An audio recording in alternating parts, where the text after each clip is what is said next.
We've almost reached the end of the road with the Wraith 20th Anniversary Edition overview. Just 2 chapters left. One bearing the glory of such a name as chapter, and the other relegated to merely being an appendix. Chapter 13. In a product like Wraith the Oblivion, in a product line like The World of Darkness, I think we would be justified in assuming that this would be the last chapter. And it's the last named chapter, but it's a little bit of a dodge at the same time. In order to give us that chapter 13, the actual last chapter has become an appendix, and that will be the one we talk about after this. But chapter 13 is devoted to the other dark kingdoms. These are other underworlds, lost or scattered out there in the Tempest. And the Tempest is such a dangerous and confusing and misleading place to travel, perhaps for the life of the average Wraith. No other dark kingdom will be visited, but there have been periods of time, periods in the history of history, where conflict or trade or exchanges or betrayals have happened between these different dark kingdoms. But similarly, these kingdoms have risen to prominence or fallen away to oblivion. Or if they're very lucky, they have evolved and changed and grown with their cultures. And that's the really intriguing thing about the Dark Kingdoms, is how they are reflections of the cultures from which their wraiths are drawn. There's this lag that we've talked about before between what's happening in the lands of the living and how it is reflected in the lands of the dead. But few underworlds have been able to survive the abject destruction of their associated culture. But some have been able to grow with the evolution of their people. That's very interesting. So we are given several Dark Kingdoms in large format. It opens up with the Dark Kingdom of Jade, and this by itself is a summary, a very significant compression of the material that appeared in the source book, Dark Kingdom of Jade. And it's very well done. It makes that large amount of material, particularly the large amount of history that was included with that material, much more easy to use. I think making it much more likely to actually be read and implemented. And it does a good job of connecting the conditions of that particular Dark Kingdom with the conditions of today.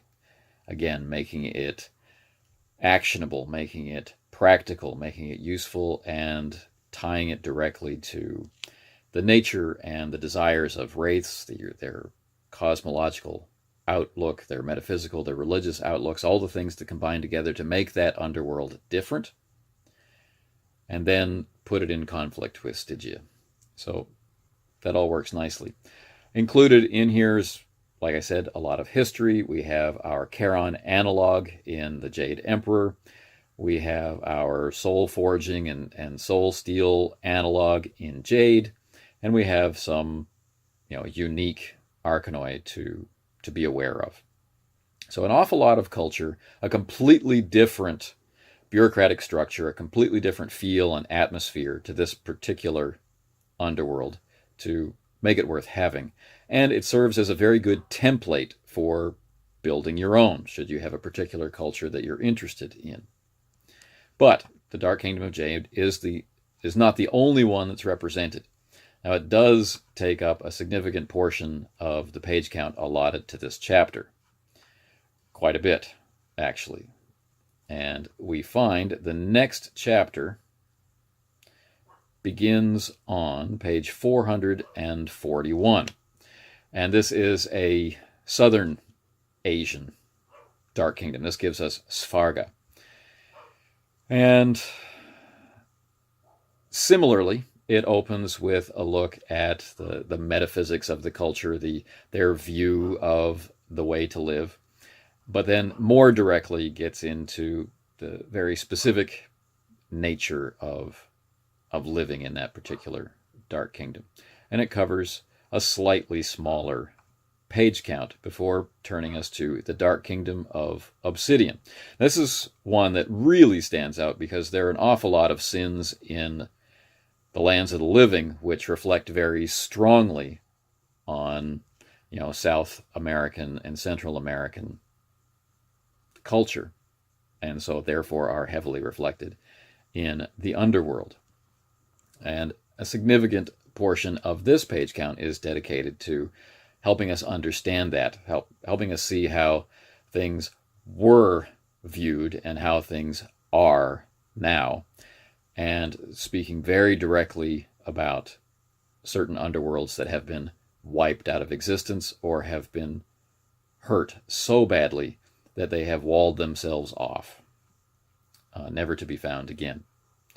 Then we move into Africa, and we get the Bush of Ghosts section and its divisions, again focusing mostly on the people, their outlook. This is significantly shorter than what we've looked at so far. And then we get into Carta, the Kingdom of Clay in Australia, which also is very, very short.